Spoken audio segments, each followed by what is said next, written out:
बोले श्री कृष्णचंद्र भगवान की जय। करारविन्देन पदारविन्दं मुखारविन्दे विनिवेशयन्तं वटस्य पत्रस्य पुटे शयनं बाले मुकुन्दं मनसा स्मरामि। श्रीकृष्ण गोविन्द हरे मुरारी, हे नाथ नारायण वासुदेवा। जीवे पिबस्वामृतमेतदेव गोविन्द दामोदर माधवेति। विक्रेतु कामाखिल गोपगण्या मुरारिपादार्पितचित्तवृत्ति। दद्याधिकं मोहवशाद्वोचद् गोविन्द दामोदर माधवेति। गृहे गृहे गोपवधूकदम्बा सर्वे मिलित्वा समवाप्य योगे। पुण्यानि नामानि पठन्ति नित्यं गोविन्द दामोदर माधवेति। सुखं शयानानि लिये निजेऽपि नामानि विष्णो प्रवदन्ति मर्त्या।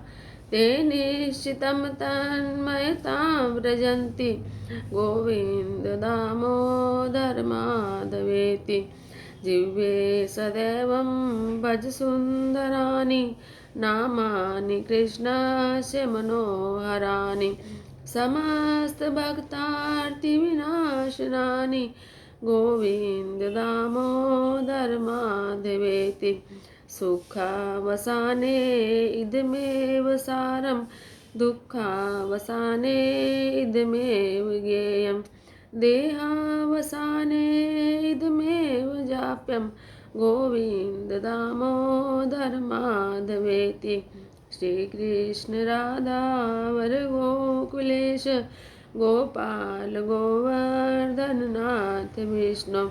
जिह्वे पिबस्वामृतमेतदेव गोविन्द दामोदर माधवेति। जिह्वे रसज्ञे मधुरप्रियातं सत्यं हितं त्वां परमं वदामि। आवर्णयेथा मधुराक्षराणि गोविन्द दामोदर माधवेति। त्वामेव याचे मम देहि जिह्वे समागते दण्डधरे कृतान्ते। वक्तव्यमेवं मधुरे सुभक्त्या गोविन्द दामोदर माधवेति। हे कृष्ण हे यादव हे सखेति गोविन्द दामोदर माधवेति।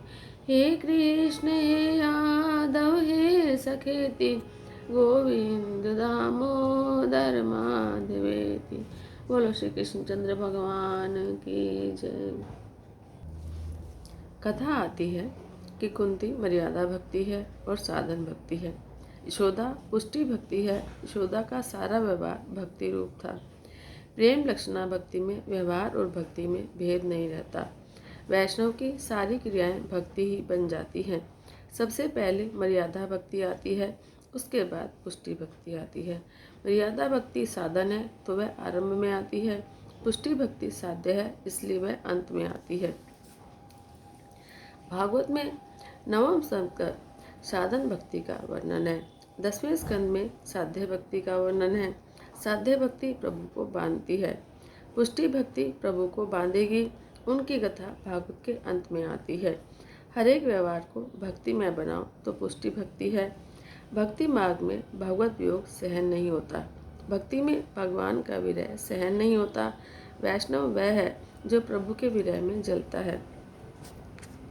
द्वारकानाथ द्वारका जाने को तैयार हुए। कुंती का दिल भर आया। उनकी अभिलाषा है कि 24 घंटे मैं श्री कृष्ण को निहारा करूं। मेरे कृष्ण मुझसे कहीं दूर न जाएं। जिस मार्ग से भगवान का रथ जाने वाला था वहीं कुंती आई और हाथ जोड़कर रास्ते में खड़ी हो गई।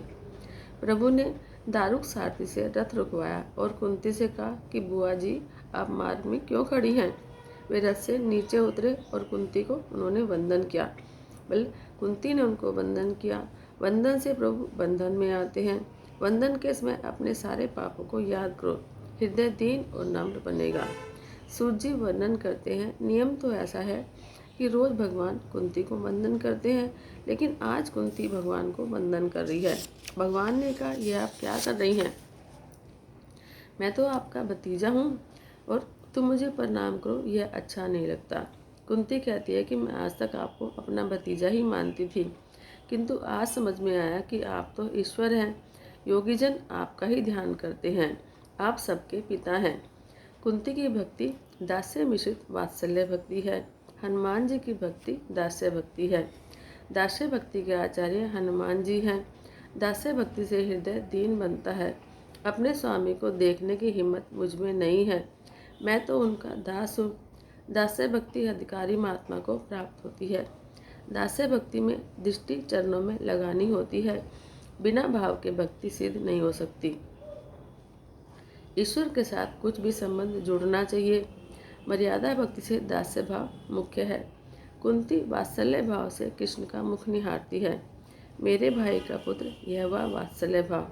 मेरे भगवान है, यह भी दास्य भाव है। चरण दर्शन के तृप्ति नहीं हुई सो मुख देख रही हैं।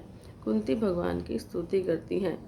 न मैं पंकज नाभाय, न मैं पंकज मालिने, न मैं पंकज नेत्राय, नमस्ते पंकज आंग्रे।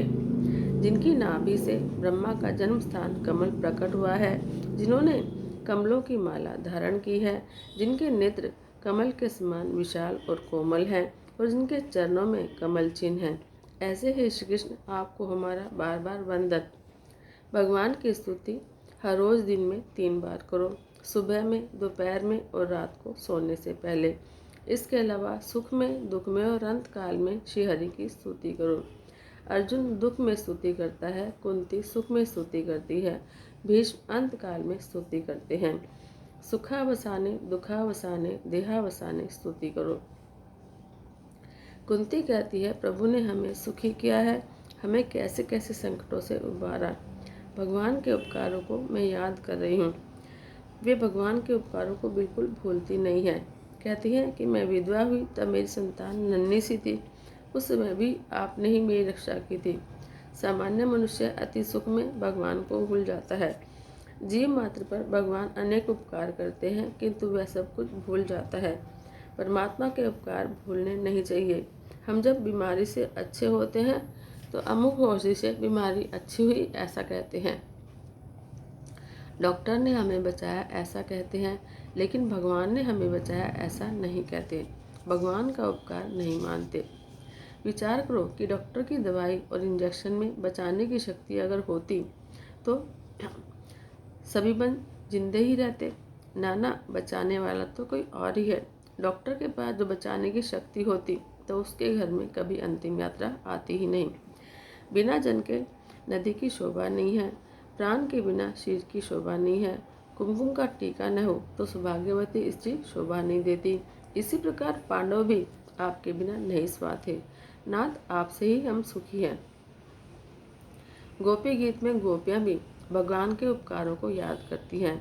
गोपियाँ कहती हैं, विश्व जलाप्याद, व्याल राक्षसाद, वर्ष मारुताद, वैद्युतानलाद। यमुना जी के विषमय जल से होने वाली मृत्यु से, अजगर के रूप में खा जाने वाले अघासुर से, इंद्र की वर्षा, आंधी, बिजली, दावानल आदि से आपने हमारी रक्षा की है। कुंती जी याद करती हैं कि जब भीम को दुर्योधन ने विष भरे लड्डू खिलाए थे, उस समय भी आपने ही उसकी रक्षा की थी। लाक्षागृह से भी आपने ही हमें बचाया। आपके उपकार अनंत है, आपका बदला हम कैसे भी नहीं चुका सकते। मेरी द्रौपदी को दुशासन भरी सभा में खींच लाया। उस समय दुर्योधन ने कहा कि द्रौपदी दासी है, इसे निर्वस्त्र करो। दुशासन वस्त्र खींचने लगा, किंतु भगवान जिसे ढके तो उसे कौन उघाड़ सकता है। दुशासन थक गया। लोग भी आश्चर्य में डूब गए। सब सोचने लगे, साड़ी बीच नारी है कि नारी बीच साड़ी है, साड़ी की ही नारी है कि नारी की ही साड़ी है। जीव ईश्वर को कुछ भी नहीं दे सकता। जगत का सब कुछ ईश्वर का ही है। भगवान कहते हैं कि मेरा है, वही मुझे देने में क्या बड़ी बात हुई। रोज 3 बार भगवान की प्रार्थना करो कि हे नाथ, मैं आपका हूँ, मुझ पर आपके अनंत उपकार हैं। कुंती कहती हैं कि आपके उपकार का बदला मैं किस तरह चुकाऊंगी। मैं आपको बार बार वंदन करती हूँ। नाथ, हमारा त्याग मत करो। आप द्वारका जा रहे हैं, किंतु एक वरदान मांगने की आज मेरी इच्छा है। वरदान देकर आप चाहें तो चले जाना। कुंती सा वर कभी दुनिया में आज तक किसी ने नहीं मांगा और मांगेगा भी नहीं। वे कहती है, विद्या संतु न शाश्वत तत् जगत गुरु भक्तो दर्शन यस्याद पुनर्भव दर्शनम। हे जगत गुरु, हमारे जीवन में हर क्षण विपदाएं आती रहें, क्योंकि विपदावस्था में निश्चित रूप से आपके दर्शन होते रहते हैं और आपके होने पर जन्म मृत्यु के फेरे टल जाते हैं। दुख में ही मनुष्य को सयानापन आता है, दुख में ही प्रभु के पास जाने का मन होता है, विपत्ति में ही उनका स्मरण होता है, सो विपत्ति ही सच्ची संपत्ति है। मनुष्य में प्रभु के बिना चैन आता है, क्योंकि वह भक्ति रस को समझा नहीं है। कुंती मांगती है कि बड़ी भारी विपत्तियां हमारे जीवन में आती रहें, ऐसा वरदान दीजिए। श्री कृष्ण कहते हैं कि क्या मांगती हो, आपकी बुद्धि चकरा गई है क्या? आज तक दुख के कितने प्रसंग आए हैं, अब सुख भोगने की बारी आई है तो अब भी दुखी होने की ही इच्छा है। हर प्रकार का अभिमान छोड़कर जो दीन बनता है वह भगवान को प्यारा होता है। कुंती दीन बनी है। नाथ, मैं जो मांग रही हूँ वही ठीक है। दुखी मेरा गुरु है। दुख में मनुष्य सियाना बनता है। दुख से जीव को परमात्मा के चरणों में जाने की इच्छा होती है। जिस दुख में नारायण का स्मरण हो वह तो सुख है, उसे दुख कैसे कहें? विपत्ति में आपका स्मरण होता है, सो मैं उसे संपत्ति मानती हूँ। सुख के माथे सील परो, हरि हृदय में पीर। बलिहारी वह दुख की जो पल पल नाम जपाए। हनुमान जी ने रामचंद्र जी से कहा था कि आपके ध्यान में सीता जी तन्मय हैं, इससे मैं कहता हूँ कि सीता जी आनंद में हैं। कह हनुमंत विपत्ति पर सोई, जब तब सुमरन भजन न होई। ना, जब आपका स्मरण भजन न हो वही सच्ची विपत्ति है, ऐसा समझो। मेरे सिर पर विपत्तियां हैं कि जिससे आपके चरणों का आश्रय लेने की इच्छा मन में जागती रहे। दुनिया के महापुरुषों के जीवन में दुख के प्रसंग ही पहले आते हैं। 4 प्रकार के मत से मनुष्य भान भोला सा हो जाता है। विद्या का मद, जवानी का मद, धन का मद, अधिकार का मद। इन 4 प्रकार के मदों के कारण जीव भगवान को भूल जाता है। अपने रोते हुए बालक को ताली बजाकर शांत रखने का प्रयत्न करता प्रोफेसर उस समय यह भूल जाता है कि वह बड़ा विद्वान प्रोफेसर है, किंतु उसी प्रोफेसर को प्रभु कीर्तन में ताली बजाने में लज्जा होती है। पढ़े लिखे लोगों को भजन कीर्तन में लज्जा है तो इससे बड़ा पाप क्या होगा? भगवान ने कहा है कि इन 4 प्रकार के मत से जीव उन्मत्त बनता है और मेरा अपमान करता है। ऐसे मद वालों की जीव को कीर्तन के समय पाप पकड़े रखता है। पाप उससे कहता है कि तू बोलेगा तो मुझे बाहर निकलना पड़ेगा। महाभारत में कहा है कि हर प्रकार के रोग मद के कारण होते हैं, अतः दीन होकर प्रार्थना करो। तुम्हारे जन्म के कई प्रयोजन बताए गए हैं, किंतु मुझे लगता है कि दुष्टों का विनाश करना ही प्रधान कार्य नहीं है। अपने भक्तों को प्रेम का दान करने के लिए आप आए हैं। कुंती की तरह बनकर स्तुति करो। मुझसे वासुदेव जी ने कहा था कि कंस के त्रास के कारण मैं गोकुल नहीं जा सकता। तुम गोकुल में जाकर कन्या का दर्शन करना। जब आप गोकुल में बाल लीला कर रहे थे उस समय मैं आपके दर्शन के लिए आई थी। आपका बाल स्वरूप मुझे भुलाए नहीं भूलता। उस समय यशोदा ने आपको बांधा था, उसकी झांकी मैं आज तक नहीं भूली। काल भी जिससे कांपता है वे काल के काल श्री कृष्ण आज थर थर कांप रहे हैं। मर्यादा भक्ति पुष्टि भक्ति की इस तरह प्रशंसा करती है। कुंती यशोदा की प्रशंसा कर रही है। प्रेम का बंधन भगवान भी नहीं भूल सकते। सगुण ब्रह्म की साक्षात्कार करने के बाद संसार में आसक्ति रहती है। सगुण स्वरूप और निर्गुण स्वरूप दोनों का आराधन करें, उसी की भक्ति सिद्ध होती है। स्वजनों से जुड़ी हुई स्नेह की दृढ़ रस्सी का नाम बंधन है, इसी को तो तोड़ना है। आप ऐसी दया करें कि मुझे अनन्य भक्ति प्राप्त हो। स्तुति के आरंभ और समाप्ति दोनों में नमस्ते है। भगवान सब कुछ करते हैं लेकिन वैष्णव को नाराज नहीं करते। कुंती का भाव जानकर भगवान वापस लौटे, कुंती के महल में पधारे। अतिशय आनंद हुआ है। अर्जुन वहाँ आया। वह अपनी माता से कहता है कि भगवान मेरे सखा हैं, अतः मेरे लिए वापस आए हैं। कुंती कहती है कि रास्ता रोककर मैंने विनती की, इसलिए वे वापस आए हैं। द्रौपदी कहती है कि कृष्ण की अंगुली कट गई थी, सो मैंने अपनी साड़ी चीरकर पट्टी बांधी थी, इसलिए वे वापस आए हैं। सुभद्रा कहती है कि मैं तुम्हारी भांति मुंह बोली नहीं, सगी बहन हूँ, इसलिए वे वापस आए हैं। मुझसे मिलने आए हैं। उस समय मैं कुछ बोल नहीं सकी थी, सो वे वापस आए हैं। परमात्मा से प्रेम करोगे तो वे तुम्हारे होंगे। सबका प्यारा किंतु किसी का भी न होने वाला, वह सबसे न्यारा है। वह तो सबसे ऊंची प्रेम सगाई का सिद्धांत मानते हैं। भीष्माचार्य का प्रेम दिव्य था। कृष्ण कहते हैं कि मैं कोई सगाई संबंध को नहीं मानता, मैं तो प्रेम सगाई को ही मानता हूँ। मैं तो अपने भीष्म के लिए वापस आया हूँ। मेरा भीष्म मुझे याद कर रहा है, पुकार रहा है। भीष्म पितामह उस समय बाणशैया पर सोए हुए हैं। उनका मरण सुधारने के लिए भगवान वापस आए हैं। महात्माओं की मृत्यु मंगलमय होती है। संतों का जन्म अपनी तरह सामान्य ही होता है, अतः संतों की जन्म तिथि पर उत्सव नहीं मनाया जाता। किंतु संतों की मृत्यु मंगलमय होती है, पुण्यमय होती है, अतः उनकी पुण्यतिथि मनाई जाती है। भीष्म पितामह की मृत्यु किस प्रकार होगी, उसे देखने के लिए बड़े बड़े संत और ऋषि मुनि वहाँ पधारे हैं। प्रभु ने धर्मराज को उपदेश दिया। उन्हें सांत्वना नहीं मिल रही, अतः उन्हें भीष्म पितामह के पास जाने के लिए भगवान कहते हैं। बाणगंगा के किनारे जहाँ भीष्म सोए हैं, उस स्थान पर सब आए। भीष्म सोचते हैं कि उत्तरावस्था में उत्तरायण में मुझे मरना है। भीष्म पितामह ने काल से कहा कि मैं तेरा नौकर नहीं हूँ, मैं तो अपने श्री कृष्ण का सेवक हूँ। भीष्म द्वारकानाथ का ध्यान करते हैं। मुझे भगवान ने वचन दिया कि अंतिम समय में मैं अवश्य आऊँगा, किंतु वे तो मैं उनके दर्शन करता हुआ प्राण त्याग करूँ, ऐसा सोचते हैं। उस समय धर्मराज वहाँ पर आते हैं। धर्मराज से भीष्म कहते हैं, श्री कृष्ण तो साक्षात परमात्मा हैं, वे तेरा निमित्त करके मेरे लिए आए हैं, मेरी मृत्यु सुधारने आए हैं। भगवान को भीष्म ने वचनबद्ध किया था। कौरव पांडव युद्ध के समय दुर्योधन भीष्म पितामह से कहते हैं कि दादाजी 8 दिन तो हो गए, फिर भी आप किसी पांडव को मार नहीं सके हैं, आप ठीक तरह से लड़ते नहीं हैं। भीष्म आवेश में आ गए और आवेश की अवस्था में उन्होंने दुर्योधन से कहा कि रात को 12 बजे जब मैं ध्यान में बैठूं तो अपनी रानी को आशीर्वाद लेने के लिए भेजना, मैं अखंड सौभाग्य का वरदान दूंगा। श्री कृष्ण को यह जानकर चिंता हुई। दुर्योधन की पत्नी भानुमति से वे मिले और उससे कहा कि दादाजी तो घर के ही हैं, उनसे मिलने के लिए आज जाने की जल्दी क्या है, कल जाना उनके दर्शन के लिए। भानुमति मान गई और नहीं गई। महात्मा कहते हैं, उस समय श्री कृष्ण ने द्रौपदी को जगाया। एक स्वरूप से द्रौपदी को लेकर वे भीष्म पितामह के पास गए और दूसरे स्वरूप से वे द्रौपदी बनकर अर्जुन की सैया पर सो रहे।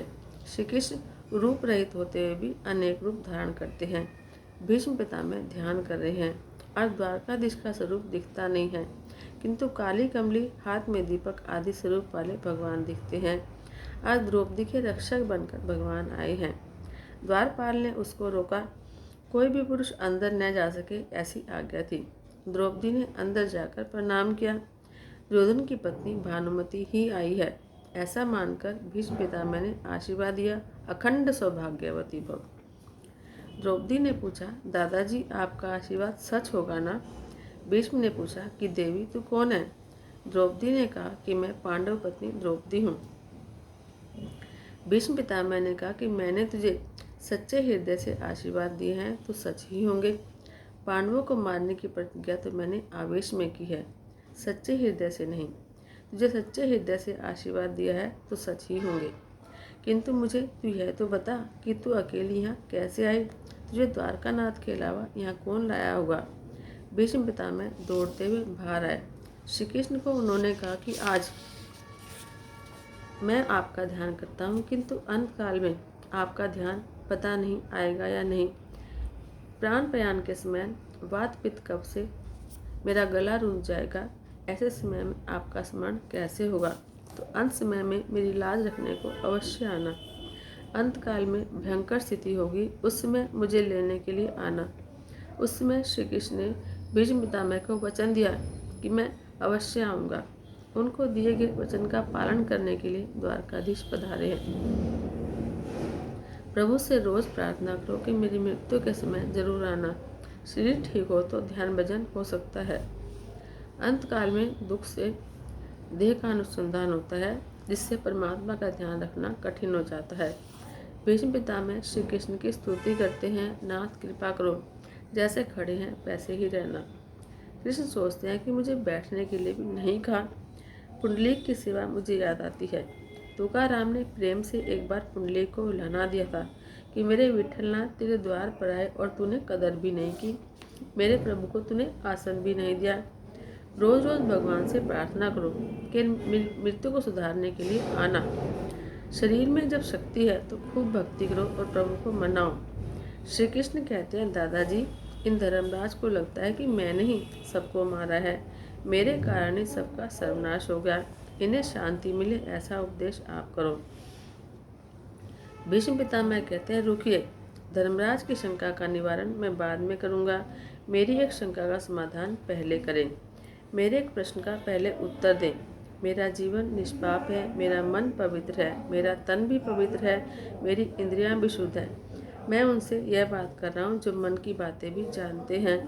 भीष्म कहते हैं कि मैंने पाप किया ही नहीं है, तो फिर मुझे यह दंड क्यों मिल रहा है? मुझे बांध से यहाँ पर क्यों सोना पड़ा? मुझे अतिशय वेदना क्यों होती है? मैं निष्पाप हूँ, फिर भी मुझे क्यों सजा देते हैं? भगवान कहते हैं, दादाजी, आपने कोई पाप नहीं किया, यह सच है। इसी कारण से तो मैं आपसे मिलने आया हूँ। आपने स्वयं कोई पाप नहीं किया, फिर भी आपने अपनी आंखों से पाप होता हुआ देखा है। आपने जो पाप देखा उसी की यह सजा है। कोई पाप करे उसे देखना भी पाप है। किसी के पाप का विचार करना भी पाप है। किसी का पाप देखना नहीं, सुनना भी नहीं और किसी से कहना भी नहीं। भीष्म कहते हैं कि वह पाप मुझे याद नहीं आ रहा है। मैंने कौन सा पाप किया है, कौन सा पाप देखा है? श्री कृष्ण कहते हैं कि दादाजी, आप भूल गए होंगे, लेकिन मैं तो नहीं भूला। मैं ईश्वर हूँ, मुझे तो सब कुछ याद रखना पड़ता है। याद करें दादाजी कि एक बार जब आप सभा में बैठे थे तो वहाँ दुशासन द्रौपदी को लेकर आया था। आप उस समय वहीं पर थे। द्रौपदी ने कहा था कि द्यूत में सब कुछ हारा हुआ पति अपनी पत्नी को दांव पर नहीं लगा सकता। दुर्योधन ने कहा था कि जब द्रौपदी दासी बनी है, इसे निर्वस्त्र करो। उस समय द्रौपदी ने आपसे कहा था कि हारे हुए पति को अपनी स्त्री दांव पर लगाने का अधिकार नहीं है। दादाजी, आप न्याय करें कि मैं जीता हूँ या अजीता। उस समय आपने कहा था कि दुर्योधन का अन्न ग्रहण करने से मेरी बुद्धि कुंठित हो गई है और आप चुप रह गए। ऐसा घोर पाप सभा में हो रहा था और आप उसे देखते रहे, और यह आप जैसे ज्ञानी को शोभा नहीं देता। द्रौपदी का अपमान आप सभागृह में देखते रहे। द्रौपदी को तो आशा थी कि आप जैसे ज्ञानी सभा में हैं और वे न्याय करेंगे ही। आपने उसमें द्विधा वश होकर अन्याय को रोका नहीं। अतः निराश होकर द्रौपदी ने पुकारा, हे कृष्ण, द्वारकावासी वासी यादव नंदन, कौरवे परिभूता माम किम न जाना से केशव। द्रौपदी की पुकार सुनकर मैं वहाँ गुप्त रूप से आया था। मैंने सब कुछ देखा। दुशासन द्रौपदी की साड़ी खींच रहा था और आप केवल देखते हुए बैठे थे, और सभा में हो रहे अन्याय को आपने चुपचाप होने दिया। इसी पाप का आपको यह दंड मिल रहा है। भीष्म पितामह ने नमन किया। उन्होंने फिर धर्मराज को उपदेश दिया। स्त्री धर्म, आपद धर्म, राजधर्म, मोक्ष धर्म आदि समस्याओं का महाभारत के शांति पर्व में बोध है, और फिर परधर्म बताया। युधिष्ठिर ने पूछा कि सभी धर्मों में से कौन से धर्म को आप श्रेष्ठ मानते हैं? किसके जप करने से जीव जन्म मरण रूपी संसार बंधन से मुक्त होता है? भीष्म पितामह ने कहा कि स्थावर जंगम रूप संसार के स्वामी ब्रह्मादि देवों के देव, देश काल और वस्तु से अपरिचिन्न, षड अक्षर से श्रेष्ठ पुरुषोत्तम के सहस्त्र नामों का निरंतर तत्परता से गुण संकीर्तन करने से मनुष्य सभी दुखों से मुक्त हो जाता है। विष्णु सहस्त्र नाम का पाठ करना ही पराधर्म है। शिव महिमा और विष्णु सहस्त्र नाम का पाठ रोज करना चाहिए। शिवजी की स्तुति करने से ज्ञान मिलता है। ज्ञान से भक्ति दृढ़ होती है। विष्णु भगवान की स्तुति करने से पाप जलते हैं। विष्णु सहस्रनाम के पाठ करने से ललाट पर लिखे हुए विधाता के लेख भी बदल जाते हैं। जन्म मरण के बंधन से जीव को वह मुक्त करता है। भगवान शंकराचार्य को विष्णु सहस्रनाम का पाठ बहुत प्रिय था। उन्होंने सबसे पहले विष्णु सहस्रनाम पर ही भाष्य लिखा है। उनका अंतिम ग्रंथ है ब्रह्मसूत्र का सांकर भाष्य, और फिर उन्होंने कलम छोड़ दी। विष्णु सहस्रनाम का पाठ रोज 2 बार करो। 12 वर्ष तक ऐसा करने से अवश्य फल मिलेगा। एक बार रात को सोने से पहले पाठ करो। इसमें दिव्य शक्ति है। ललाट पर लिखे गए लेखों को मिटाने और बदलने की शक्ति इसमें है। गरीब आदमी विष्णु याग कैसे कर सकता है, परंतु वह विष्णु सहस्रनाम का पाठ 1000 बार करे तो उसे एक विष्णु याग का पुण्य मिलता है। भोजन की भांति भजन का भी नियम होना चाहिए। 12 वर्ष तक नियम पूर्वक सत्कर्म करो, फिर अनुभव होगा। चाहे कोई भी काम हो, भगवान का भजन नियमित करो। जिन परमात्मा की कृपा से सुख मिला, पुत्र मिला, उस ठाकुर जी की सेवा स्मरण जीव न करे तो इससे बड़ा पाप और कौन सा होगा। फिर भीष्म पितामह ने भगवान की स्तुति की और बोले, हे नाथ, आपका दर्शन कर मैं खाली हाथ कैसे करूं? मैं आपको क्या अर्पण करूं? जीव भगवान जीव से धन संपत्ति नहीं मांगते, वे तो मन बुद्धि ही मांगते हैं। भीष्म पितामह ने कहा कि मैं अपना धन और बुद्धि आपके चरणों में रखता हूँ। यह जीव बड़ा कपटी है, और क्या कहूँ। कोई संकट आ जाए तो रणछोड़ राय जी का दर्शन करने जाता है।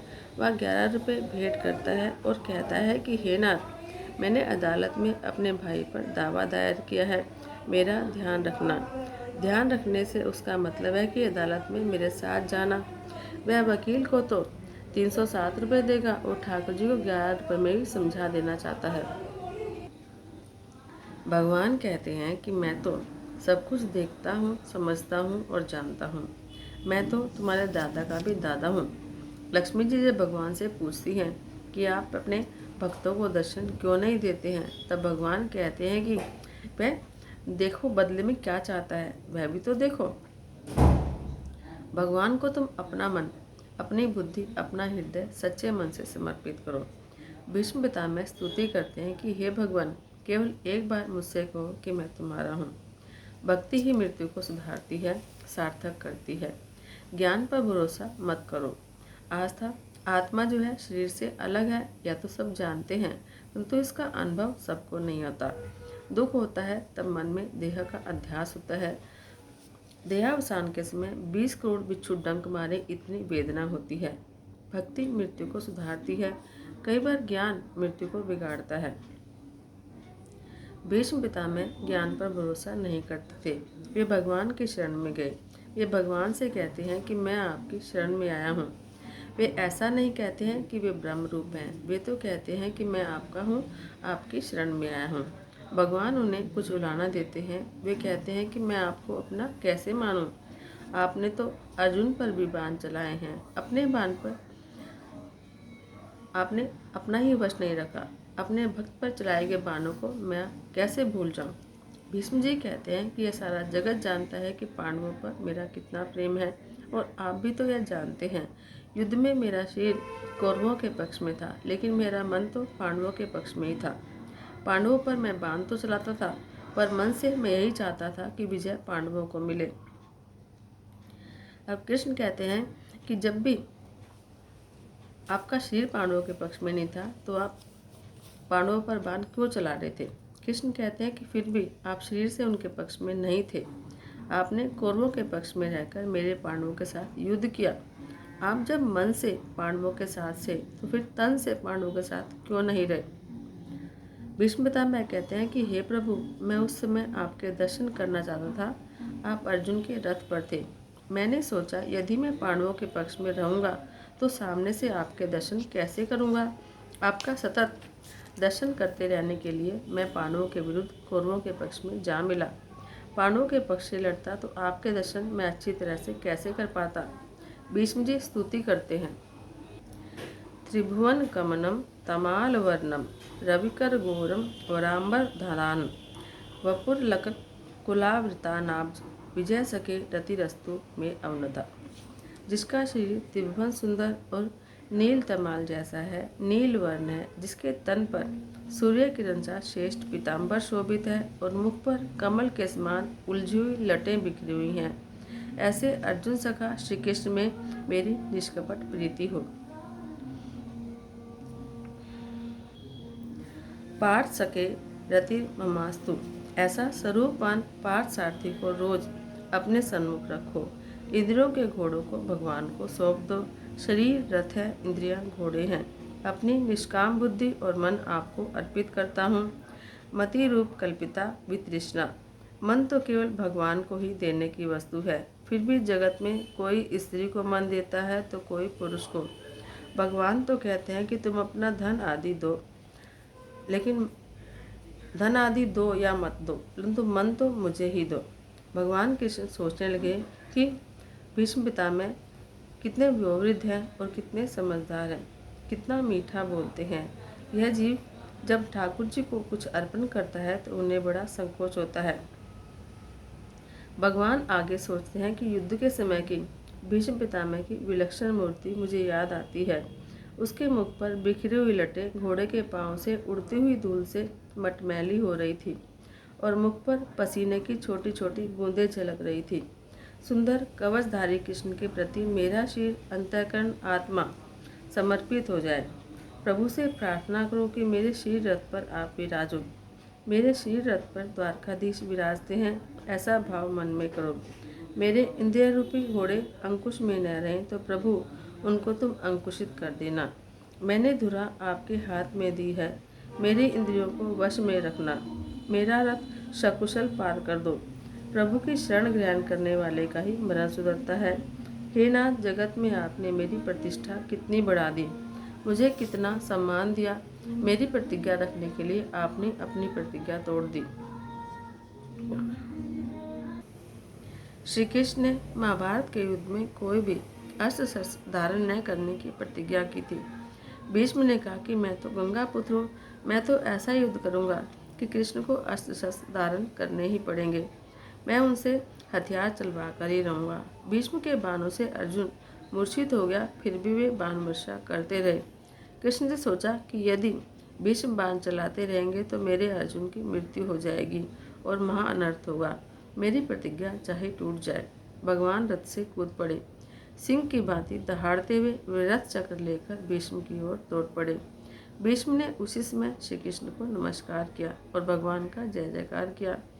भक्तों की प्रतिज्ञा पूरी करने के लिए भगवान अपनी प्रतिज्ञा को तोड़ देते हैं। ठाकुर जी की यह भी एक लीला है। भगवान भक्तों का पूरा पूरा सम्मान करते हैं। वे मानते हैं कि चाहे मेरी पराजय हो, पर भक्तों की विजय होनी ही चाहिए। भीष्म कहते हैं कि मेरी और कृष्ण दोनों की प्रतिज्ञा पूरी हुई। उस समय भगवान के दो रूप में एक साथ देख रहा था। एक स्वरूप रथ पर विराजित था और दूसरा रथ से कूदकर चक्र लेकर दौड़ रहा था।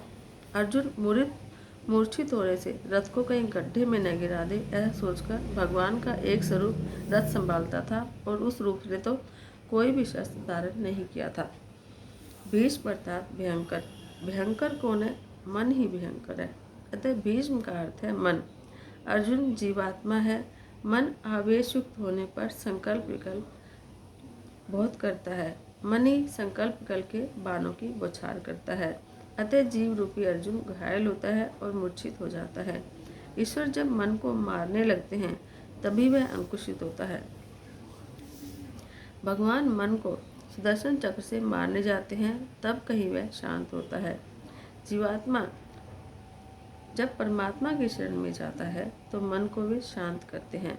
मन संकल्प विकल्प करना छोड़ दे तो यह मन आत्म रूप में तदाकार हो जाता है। तभी जीवन को भी शांति मिलती है। जो स्तुति भीष्म जी ने की थी वह अनुपम है। वह स्तुति कंठस्थ करने योग्य है। इसे भीष्म स्वराज सूत्र भी कहते हैं। इसके बाद भीष्म ने उत्तरायण में देह को छोड़ दिया। भीष्माचार्य भगवत स्वरूप में तदाकार हो गए। वे कृतार्थ हो गए। उत्तरायण में मृत्यु का अर्थ है ज्ञान की अथवा भक्ति की उत्तरावस्था में परिपक्व दशा में मृत्यु। कई पापी लोग भी वैसे तो उत्तरायण काल में मरते हैं, फिर भी उनको सदगति नहीं मिलती और कई योगी जन दक्षिणायन में मरते हैं, फिर भी उनकी दुर्गति नहीं होती। दक्षिण दिशा में यमपुरी है, नरक लोक है। नरक लोक का अर्थ है अंधकार, जिन्हें परमात्मा के स्वरूप का ज्ञान नहीं है, जिन्होंने परमात्मा का अनुभव नहीं किया है और वैसे ही मर जाते हैं, उनकी मृत्यु दक्षिणायन कहलाती है। संतों का जन्म तो हमारी ही भांति साधारण होता है, किंतु उनकी मृत्यु मंगलमय होती है। भीष्म महाज्ञानी थे, फिर भी प्रभु प्रेम में तन्मय होकर मरे थे। यह बात हमें बतलाती है कि भक्ति ही श्रेष्ठ है। साधन भक्ति करते करते ही साध्य भक्ति सिद्ध होती है। जिनकी मृत्यु के समय देवगण बाजे बजाते हैं, उनकी मृत्यु ही कृतार्थ जानो। भीष्म के प्रयाण के समय देवों ने ऐसा ही किया था। ऐसा काम जग में करो कि जब तुम आए जग में तो वह हंसा तुम रोए। ऐसी करनी कर चलो, तुम हंसो जग रोए। मानव जीवन की अंतिम यात्रा तो मृत्यु ही है। जिसका जीवन सुंदर होगा उसकी मृत्यु मंगलमय होगी। जिसका मरण बिगड़ा उसका जीवन भी बेकार रहा। मरण तब सुधरता है जब मानव प्रत्येक क्षण को सुधारता चलता है। जिसको समय के मूल्य का भान होता है, विगत संगति फिर प्राप्त हो सकती है, लेकिन विगत समय फिर कभी नहीं मिलता। प्रत्येक क्षण का जो सदुपयोग करेगा उसी की मृत्यु मांगलिक होगी। कण कण का सदुपयोग करो और क्षण क्षण का भी। एक भी कण का और एक भी क्षण का दुरुपयोग मत करो। कण का जो दुरुपयोग करता है वह दरिद्र बनता है और क्षण का व्यर्थ खर्च करने वाला जीवन बिगाड़ता है। प्रतिदिन संयम को बढ़ाओ। प्रतिपल जो ईश्वर का स्मरण करता है उसकी मृत्यु भी सुधरती है। भीष्म आजीवन संयमी रहे थे। संयम बढ़ाकर प्रभु के सतत स्मरण की आदत होने से मनन सुधरेगा। जीवन का अंतकाल बड़ा कठिन है, उस समय प्रभु का स्मरण करना आसान नहीं है। जन्म जन्म मुनि जतन कराहि, अंत राम कही आवत नहीं। समस्त जीवन जिसकी लगन में बीता होगा वही अंतकाल में याद आएगा। ईश्वर तब तक कृपा नहीं करते जब तक कि मृत्यु स्वयं कोई प्रयत्न न करे। सारा जीवन भगवान के स्मरण में बीते और कदाचित वह व्यक्ति अंतकाल में भगवान को भूल जाए तो भी भगवान उसे याद करेंगे। सत्कर्म कभी व्यर्थ नहीं होता। भक्त मुझे भूले तो भी मैं उसको नहीं भुलाता, ऐसा भगवान ने कहा है। भीष्म पितामह को मृत्यु को उजागर करना है, इसलिए द्वारकाधीश पधारे थे। भीष्म पितामह ने महाज्ञान का विश्वास नहीं किया, उन्होंने प्रभु की शरण ली। भीष्म पितामह की मृत्यु से युधिष्ठिर को दुख तो हुआ, लेकिन उनकी सद्गति से उनको आनंद भी हुआ। धर्मराज राज सिंहासन पर बैठे हस्तिनापुर का शासन करने लगे। उनके राज्य में अकाल नहीं है, न तो अतिवृष्टि होती है न अनावृष्टि। धर्मराज के राज्य में न तो कोई भूखा है और न कोई बीमार। धर्म की मर्यादा का पालन करने वाला कभी भी दुखी या बीमार नहीं होता। अनेक जन्मों की भोग वासना अभी मन में है, उनका बिल्कुल नाश तो नहीं हो सकता, किंतु विवेक से उपभोग करोगे तो अंत काल तक इंद्रियां स्वस्थ रहेंगी। धर्म की मर्यादा में रहकर मनुष्य अर्थ और काम का उपभोग करेगा तो वह दुखी नहीं होगा। संयम और सदाचार नहीं बढ़े तो धन संपत्ति भी आनंद नहीं दे सकेगी। सूत जी सावधान करते हैं। धर्मराज के राज्य में धर्म की भी शिक्षा दी जाती थी। आरोग्यम भास्करात इच्छेत, मोक्षम इच्छेत जनार्दनात्। सूर्य नारायण प्रत्यक्ष भगवान हैं और बाकी सभी देव भावना से सिद्धि देते हैं। सूर्य नारायण का प्रत्यक्ष दर्शन होता है, उनके दर्शन के लिए भावना की वैसी कोई आवश्यकता नहीं है। किसी प्रत्यक्ष देव की आराधना करो, जहाँ भी रहो वहाँ करो। संसार के हर कोने कोने में सूर्य नारायण दर्शन देते हैं। धर्मराज भी सूर्य नारायण की उपासना करते थे। सूर्य नारायण की आराधना के बिना बुद्धि शुद्ध नहीं होती। ज़्यादा नहीं तो कम से कम रोज 12 सूर्य नमस्कार करो। मेरे सूर्य नारायण और श्री कृष्ण एक ही हैं। कृष्ण ही सूर्य नारायण है। श्री कृष्ण भगवान ने स्वयं ही गीता में कहा है कि ज्योतिषाम आदित्यों में मैं सूर्य हूँ। इस सूर्य नारायण की उपासना का क्रम कहा गया है। उनकी उपासना करने वाला कभी दरिद्र नहीं बनता। महाभारत के वन पर्व में एक कथा है। युधिष्ठिर सूर्य नारायण की उपासना करते थे। वन में सूर्य देव ने उनको एक अक्षय पात्र दिया। राम को भी सूर्य ने ही शक्ति दी थी और उसी शक्ति से उन्होंने रावण को मारा। राम ने भी वही आदर्श सामने रखा है कि मैं स्वयं ईश्वर हूँ, फिर भी सूर्य नारायण की उपासना करता हूँ। धर्म के साथ नीति का विवाह अर्थात संबंध न हो, तब तक नीति विधवा की तरह है और बिना नीति के धर्म विधुर है। अर्थोपार्जन वैसे तो धर्म है, परंतु वह धर्म के अनुकूल होना चाहिए। धर्मराज के पवित्र राज्य में किसी के भी घर में कोई क्लेश नहीं था। पुत्र माता पिता की आज्ञा का पालन करता था। उस समय राजा धर्मनिष्ठ होने के कारण प्रजा भी धर्मनिष्ठ थी। युधिष्ठिर का राज तिलक करके श्री कृष्ण द्वारका गए। वहाँ की जनता ने रथ यात्रा का दर्शन किया। रथ में विराजित द्वारकाधीश के रोज दर्शन करो। उनके हाथों में शंख, चक्र, गदा और पद्म है। रथ सोने का है। एक झांकी से करें तो हमारा हृदय पिघलेगा। इस शरीर रथ में श्री कृष्ण की झांकी करो। हृदय में सिंहासन पर बिठाकर भक्तजन प्रभु का दर्शन करते हैं। ज्ञानीजन समाधि की अवस्था में ललाट में ब्रह्म दर्शन करते हैं। द्वारकाधीश ने द्वारका में प्रवेश किया। नगरजन कहते हैं कि आपकी कृपा से वैसे तो सब ठीक था, एकमात्र दुख यही था कि आपके दर्शन नहीं हो सकते थे। सभी को कृष्ण दर्शन की आतुरता है। भगवान ने अनेक रूप धारण किए और 16,000 रानियों के साथ राजप्रसाद में प्रवेश किया। भगवान वाणी चतुर हैं। सभी रानियों से कहते हैं कि मैं तेरे ही घर में सबसे पहले आया हूँ। दूसरे दिन रानियों के बीच प्रेम कलह हुआ। भगवान की यह दिव्य लीला है। उस समय कामदेव लड़ने आया। रासलीला में कामदेव पराजित हुआ था, फिर भी उसे मन में असंतोष रह गया था कि उस समय तो श्री कृष्ण बालक ही थे। उस समय मैं हारा था, वह कोई अचरज की बात नहीं थी।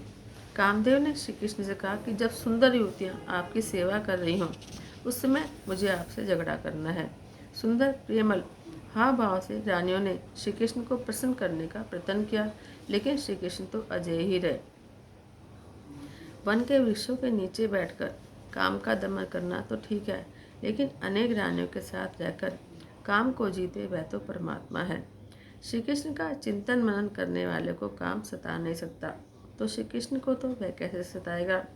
ईश्वर वह है कि जिसे काम कभी अधीन न कर सके। काम के अधीन हो जाए वह तो जीव है। श्री कृष्ण को कामदेव पराजित नहीं कर सका, उसे अपने धनुष बाण का त्याग करना पड़ा। श्री कृष्ण योगेश्वर हैं, शंकर भी योगेश्वर हैं। प्रवृत्ति में पूर्णतः रहकर भी उसमें आसक्त न बने, वही है योगेश्वर। संपूर्ण निवृत्ति रहकर स्वरूप में स्थिर रहे, वह है योगीश्वर।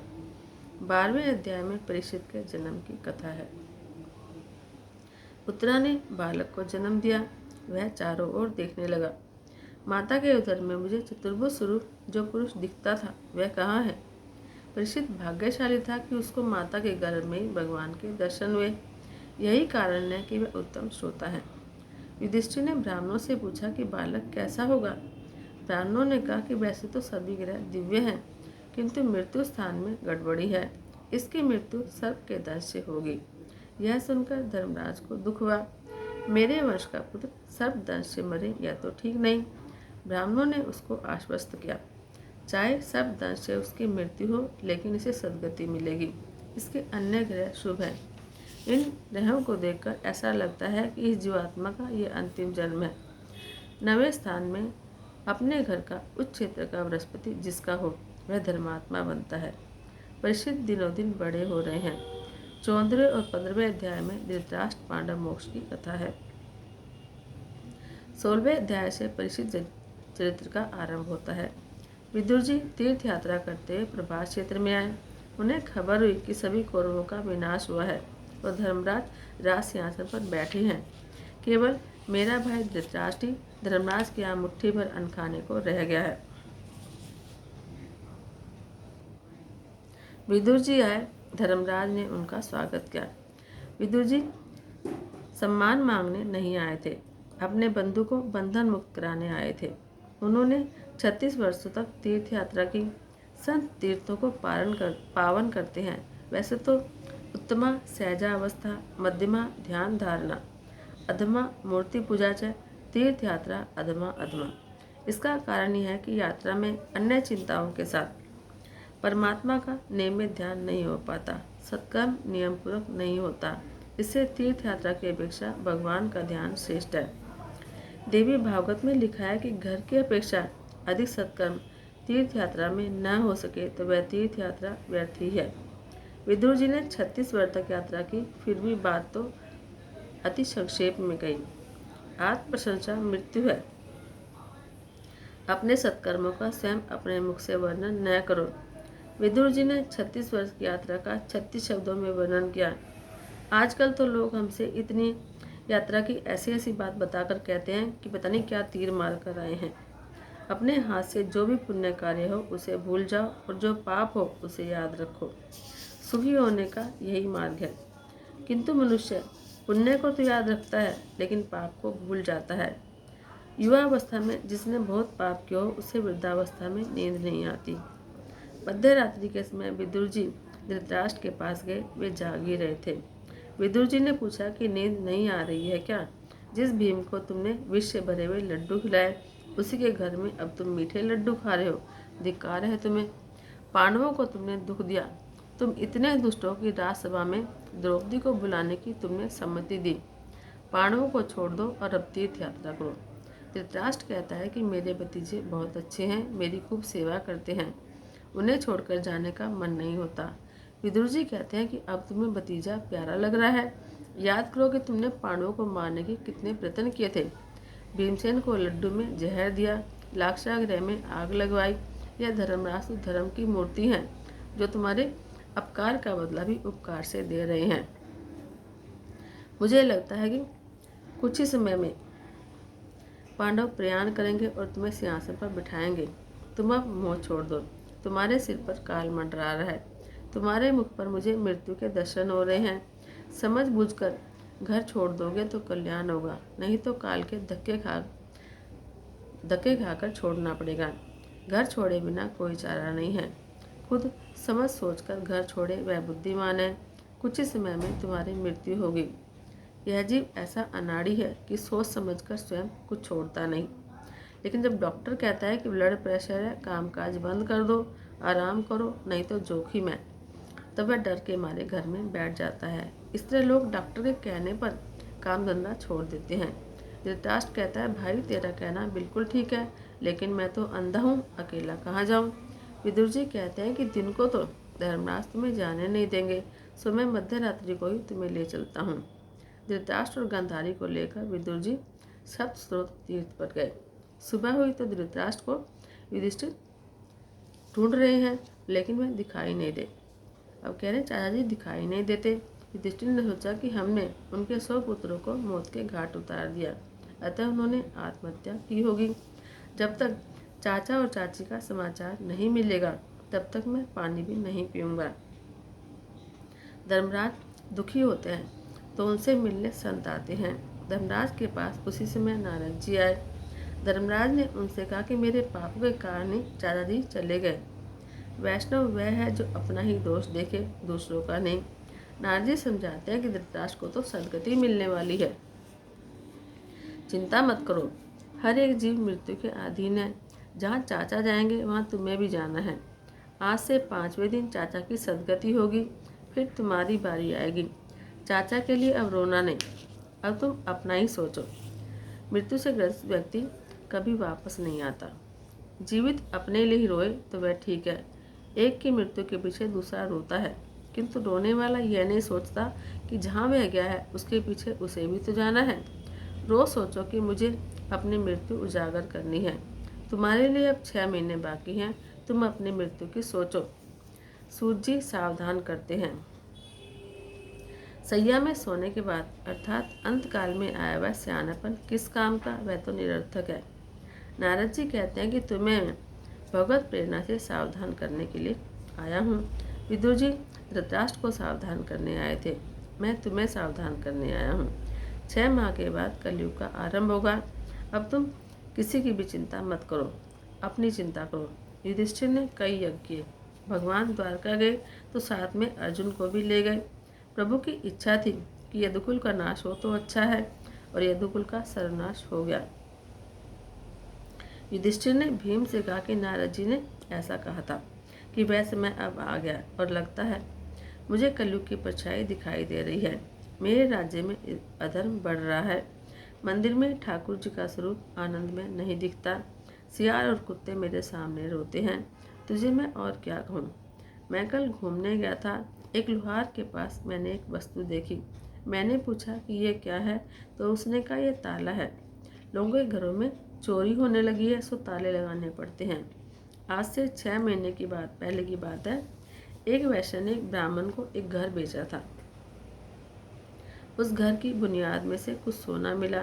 ब्राह्मण वह सोना लेकर सेठ के पास गया। सेठ धर्मनिष्ठ था। उसने कहा कि मैंने तो मकान तुम्हें बेच दिया था, सो उसमें से जो कुछ भी मिला वह सब तुम्हारा है। ब्राह्मण ने कहा कि उस संपत्ति पर उसका कोई अधिकार नहीं है। मेरे राज्य की जनता कितनी धर्मनिष्ठ थी। उस समय मैंने कहा था कि 6 महीने में ही इन दोनों के मन में काली खा जाएगी, और वैसा ही हुआ भी। कल वे दोनों मेरे पास आए थे और अपना अपना अधिकार जता रही थी, ये धन मेरा है, ये धन मेरा है, और साथ में अपने एक एक वकील भी लेकर आए थे। लगता है कि मेरे पवित्र राज्य में कली का प्रवेश अब हो ही गया है। कली क्या है? कलह का रूप। जिस घर में कृष्ण कीर्तन, कृष्ण की कथा होती है, वहाँ कली नहीं रह सकता।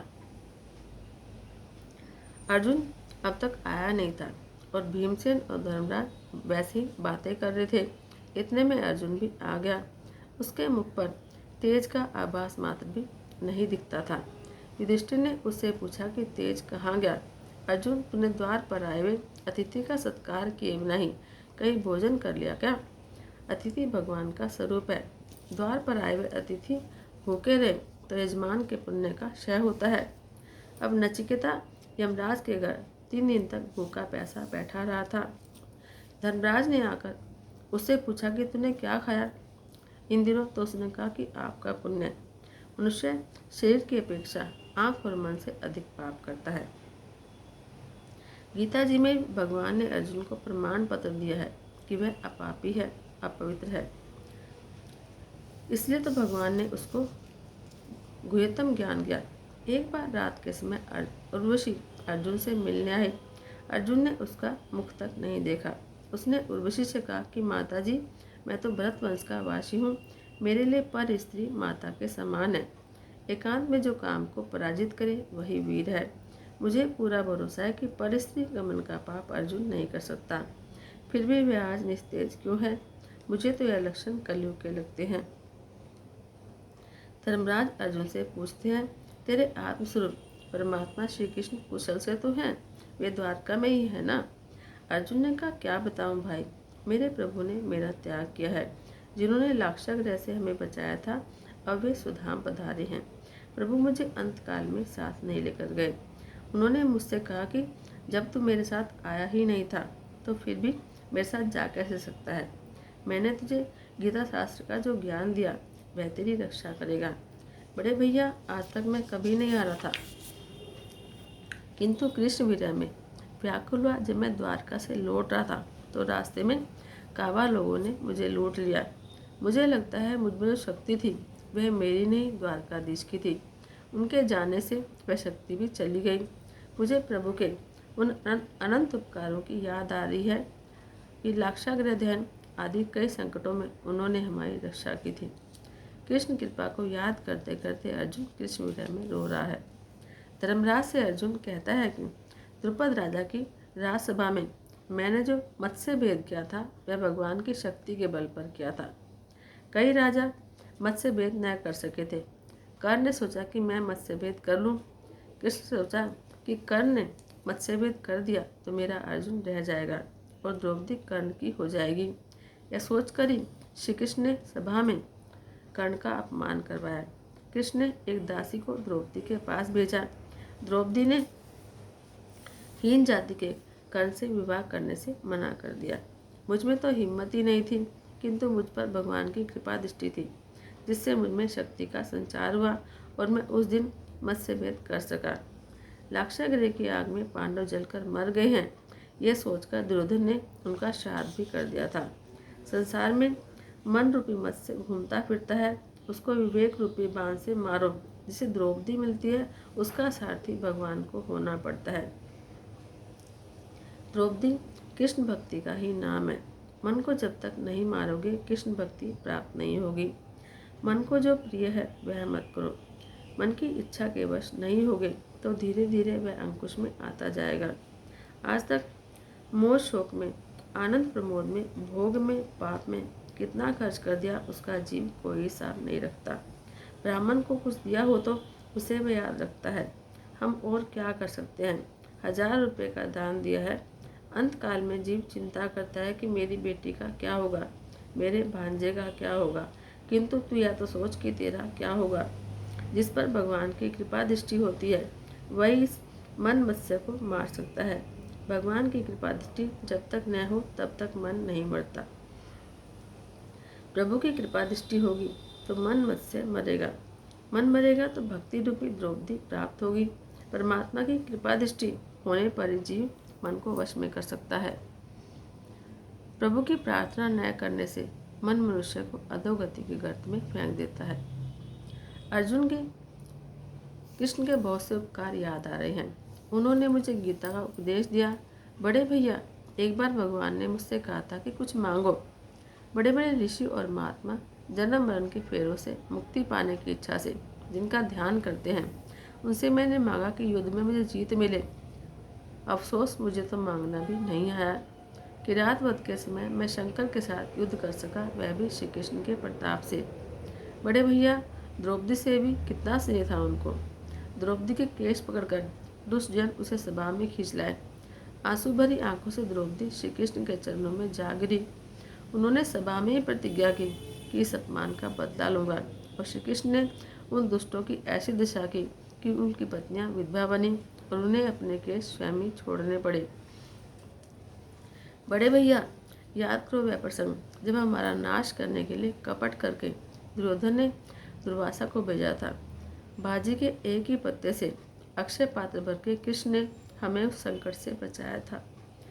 दुर्योधन ने 4 महीनों तक दुर्वासा को अपने यहाँ भोजन कराया। वे प्रसन्न हुए। उन्होंने दुर्योधन से वर मांगने को कहा।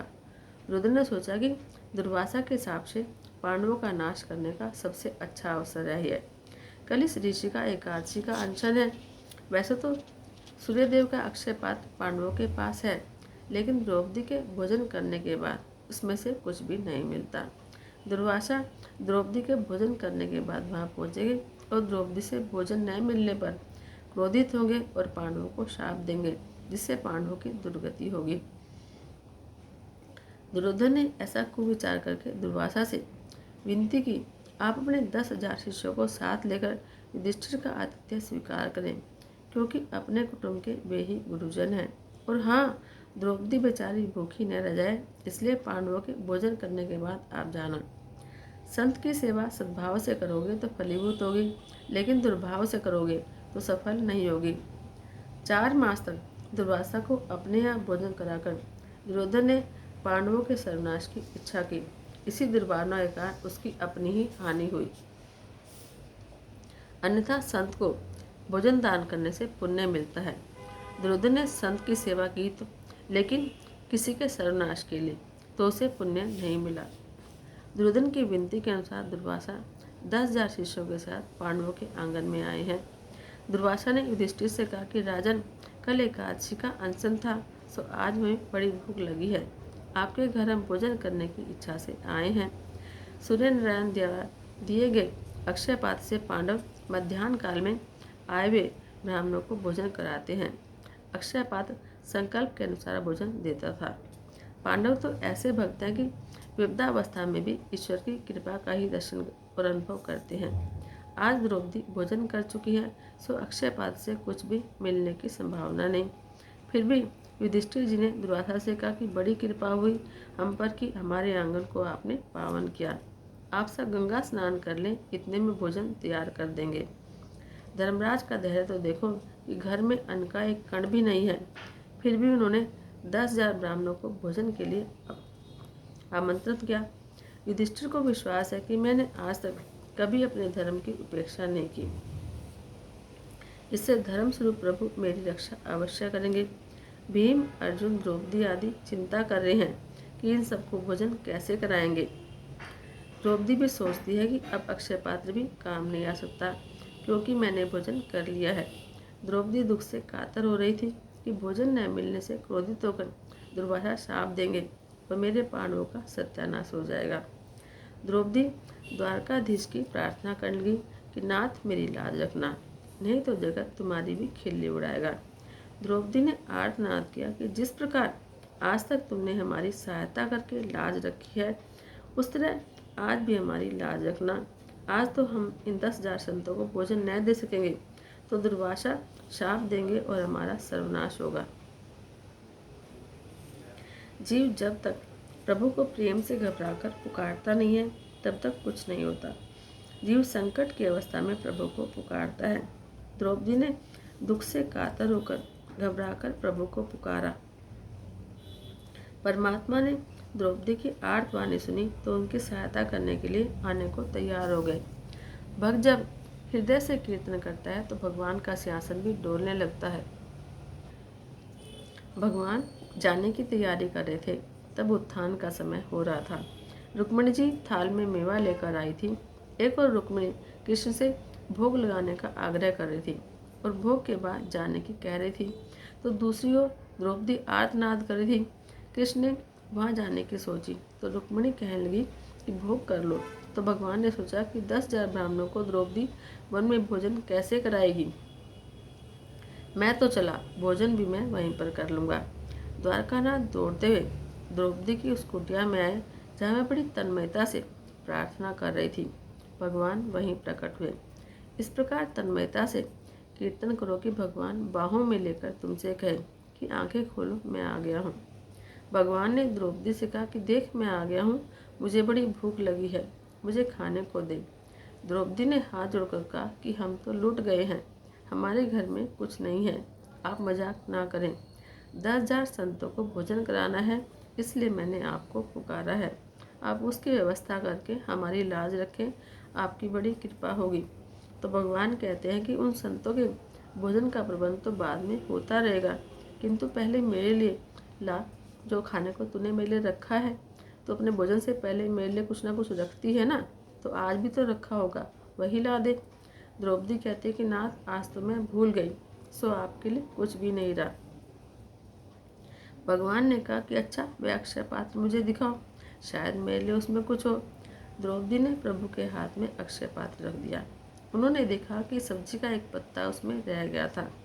वैसे तो अक्षय पात्र में वह पत्ता कहाँ से आता, लेकिन भगवान ने प्रेम प्रयोग से वह पत्ता उत्पन्न कर दिया। उन्होंने उस पत्ते का प्राशन किया। परमात्मा को जीव जब प्रेम से कुछ भी देता है तो उन्हें तृप्ति होती है। अंतर्यामी रूप से वे जीवों में व्याप्त है, अतः उनकी जब तृप्ति होती है तो सभी जीव तृप्त हो जाते हैं। परमात्मा को हजारों बार मनाओ, तब कहीं किसी दिन वे भोग लगाते हैं। कन्हैया को रोज भोग लगाओ, किसी दिन कुछ भी वे ग्रहण करेंगे तो तुम्हारा भी बेड़ा पार हो जाएगा। परमात्मा को अल्प मात्रा में भी भोजन कराओगे तो सारे जगत को भोजन कराने का पुण्य मिलेगा। भगवान द्रौपदी से कहते हैं, आज जगत के सभी जीव तृप्त हो गए। भगवान दुर्वासा और अन्य 10,000 संत सभी तृप्त हो गए। युधिष्ठिर ने जाते हुए ब्राह्मणों को रोकने की आज्ञा दी। भीम संतों को बुलाने गया तो वहाँ तो वे तृप्ति की डकार ले रहे। वे भोजन करने के लिए आने का नाम ही नहीं ले रहे थे। दुर्वासा ने सोचा कि यह काम कृष्ण का हो सकता है। उन्होंने भीम से पूछा कि वहाँ द्वारकाधीश तो नहीं आए हैं। भीम ने कहा कि वे तो कभी के आए हुए हैं और द्रौपदी से बातचीत कर रहे हैं। वे तो कहते हैं कि दुर्वासा तो मेरे गुरु हैं, सो मैं उनको आज प्रेम से भोजन कराना चाहता हूँ। दुर्वासा ने कहा, कृष्ण मेरे गुरु के भी गुरु हैं, मैं उनका गुरु नहीं हूँ। अब मुझे भोजन करने की कोई आवश्यकता नहीं है। तुम्हारा संयम, सदाचार, धर्म पालन, कृष्ण भक्ति, कृष्ण प्रेम देखकर मुझे बिना भोजन किए ही तृप्ति हो गई। मैं संतुष्ट हूँ। दुर्वासा ने आशीर्वाद दिया कि तुम्हारी यानी पांडवों की विजय होगी और कौरवों का सत्यानाश होगा, विनाश हो जाएगा। बड़े भैया सेवा दुर्योधन ने की और आशीर्वाद आपको मिला। शंकर स्वामी कहते हैं कि यदि जीव और ब्रह्म एक न हो तो श्री कृष्ण पत्ती का प्राशन करें और दुर्वासा तृप्त हो, ऐसा कैसे हो सकता है। जीव और ईश्वर का भेद आभास मात्र है और तत्व तो एक ही है। भगवान ने स्वधाम गमन और यदुवंश के विनाश का समाचार सुनकर युधिष्ठिर ने स्वर्गारोहण का निश्चय किया। परीक्षित को राज सिंहासन दे दिया पांडवों ने द्रौपदी को साथ लेकर स्वर्गारोहण के लिए हिमालय की दिशा में प्रयाण किया। केदारनाथ में उन्होंने भगवान शिव जी की पूजा की। जीव और शिव का मिलन हुआ, उसके आगे निर्वाण पंथ है। पांडवों ने वही रास्ता लिया। चलते चलते सबसे पहले द्रौपदी का पतन हुआ, क्योंकि वैसे तो वह भी पतिव्रता थी, किंतु अर्जुन के प्रति उसे अधिक प्रेम था, सो वह उसकी ओर पक्षपात का भाव रखती थी। दूसरा पतन हुआ सहदेव का, क्योंकि उसे अपने ज्ञान का अभिमान था। तीसरा पतन हुआ नकुल का, उसे अपने रूप का अभिमान था। फिर पतन हुआ अर्जुन का, उसे अपने बल का अभिमान था। फिर पतन हुआ भीम का। उन्होंने धर्मराज से पूछा कि मेरा पतन क्यों हुआ? मैंने तो कभी कोई पाप किया ही नहीं था। युधिष्ठिर ने कहा कि खाता बहुत था, सो तेरा पतन हुआ। खाने के समय आंखें खुली रखो, किंतु संतों को और देवों को भोजन कराते समय आंखें बंद रखो। धर्मराज अकेले आगे बढ़ने लगे। धर्मराज की परीक्षा करने के लिए यमराज कुत्ते का रूप लेकर उसके पास आए। उन्होंने दूसरा भी रूप लिया और युधिष्ठिर से कहा कि मैं तुम्हें स्वर्ग में ले जाऊंगा, लेकिन तुम्हारे पीछे पीछे जो एक कुत्ता आ रहा है, इसे स्वर्ग में प्रवेश नहीं मिलेगा। तो युधिष्ठिर ने कहा कि जो मेरे साथ साथ चला आया है, उसे मैं अकेला कैसे छोड़ दूं? उसे छोड़कर मैं स्वर्ग में नहीं आ सकता। 7 कदम साथ चलने वाला मित्र बन जाता है। धर्मराज सधे स्वर्ग गए। तुकाराम भी सभी को राम राम कहते हुए स्वर्ग गए थे। ऐसा कहते हुए वे स्वर्ग चले गए। मीराबाई सधे स्वर्ग गई थी। वे द्वारकाधीश में सधे समा गई थी, लीन हो गई थी। मेवाड़ में उनको बहुत कष्ट मिला, सो उन्होंने मेवाड़ छोड़ दिया। उनके जाने के बाद मेवाड़ बहुत दुखी हुआ। वहाँ यवनों का आक्रमण हुआ। राणा जी ने सोचा कि मीरा फिर मेवाड़ आए तो देश सुखी हो। राणा जी ने ब्राह्मणों को और भक्तों को मीरा को बुलाने के लिए भेजा। मीरा ने उनसे कहा कि कल यदि मेरे द्वारकाधीश की आज्ञा मिलेगी तो मैं आपके साथ आऊँगी। अगले दिन मीरा ने दिव्य श्रृंगार किया। वे आतुर थी कि आज उन्हें अपने गिरधर गोपाल से, अपने प्राण प्रियतम श्री कृष्ण से मिलना है। मैं इस संसार में अब नहीं रहना चाहती, कृपा करो मेरे नाथ। कीर्तन के साथ साथ वे नर्तन भी करने लगी। आज उनका अंतिम कीर्तन था। द्वारकाधीश ने उनको अपने हृदय में समा लिया। मीरा सदैव द्वारकाधीश में विलीन हो गई। कृष्ण भक्ति से उनका शरीर इतना दिव्य बना कि वह शरीर श्री कृष्ण में विलीन हो गई। श्री कृष्ण गोविंद हरे मुरारी, हे नाथ नारायण वासुदेवा। श्री कृष्ण गोविंद हरे मुरारी, हे नाथ नारायण वासुदेवा। हे नाथ नारायण वासुदेवा, हे नाथ नारायण वासुदेवा। श्री कृष्ण गोविंद हरे मुरारी, हे नाथ नारायण वासुदेवा। आत्मा और परमात्मा का मिलन कोई आश्चर्य की बात तो नहीं है, किंतु कृष्ण प्रेम से जड़ शरीर भी चेतन बनता है और चेतन में विलीन हो जाता है। दिव्य पुरुष जो है सशरीर परमात्मा में जा मिलते हैं। प्रयाण और मरण में भेद है। अंतिम श्वास तक नित्य कर्म करता रहे उसका प्रयाण कहा जाएगा, और मलिन अवस्था में हाय हाय करता हुआ देह छोड़े उसका मरण कहा जाएगा। पांडव प्रभु के धाम में गए। उनकी मृत्यु उजागर हो गई, क्योंकि उनका जीवन श्रेष्ठ था और शुद्ध था। उन्होंने अपने जीवन काल में कभी धर्म को नहीं छोड़ा था। धन की अपेक्षा धर्म श्रेष्ठ है। धन इस लोक में कुछ सुख देता है और कभी कभी दुख भी देता है, किंतु धर्म तो जीवन और परलोक दोनों को उजागर करता है। धर्म मृत्यु के बाद भी साथ साथ जाता है। अब परीक्षित राज करने लगे। उन्होंने धर्म से प्रजा पालन किया। 3 अश्वमेध यज्ञ भी किए। अश्वमेध यज्ञ के समय घोड़े को मुक्ता से विचरण कराया जाता है। वासना ही घोड़ा है, वासना कहीं बनती नहीं है। आत्मस्वरूप में विलीन होने पर ही वह अंकुशित होती है। किसी विषय में वासना फंस न जाए, इसका ध्यान रखना जरूरी है। इंद्रिय, शरीर और मनोगत वासना का नाश ही 3 यज्ञ है। परीक्षित ने यह 3 यज्ञ किए। चौथा यज्ञ बाकी था। अब बुद्धिगत वासना का नाश तो सुखदेव जी जैसे ब्रह्मनिष्ठ गुरु की कृपा से होता है। अतः चौथा यज्ञ अभी तक हुआ नहीं था।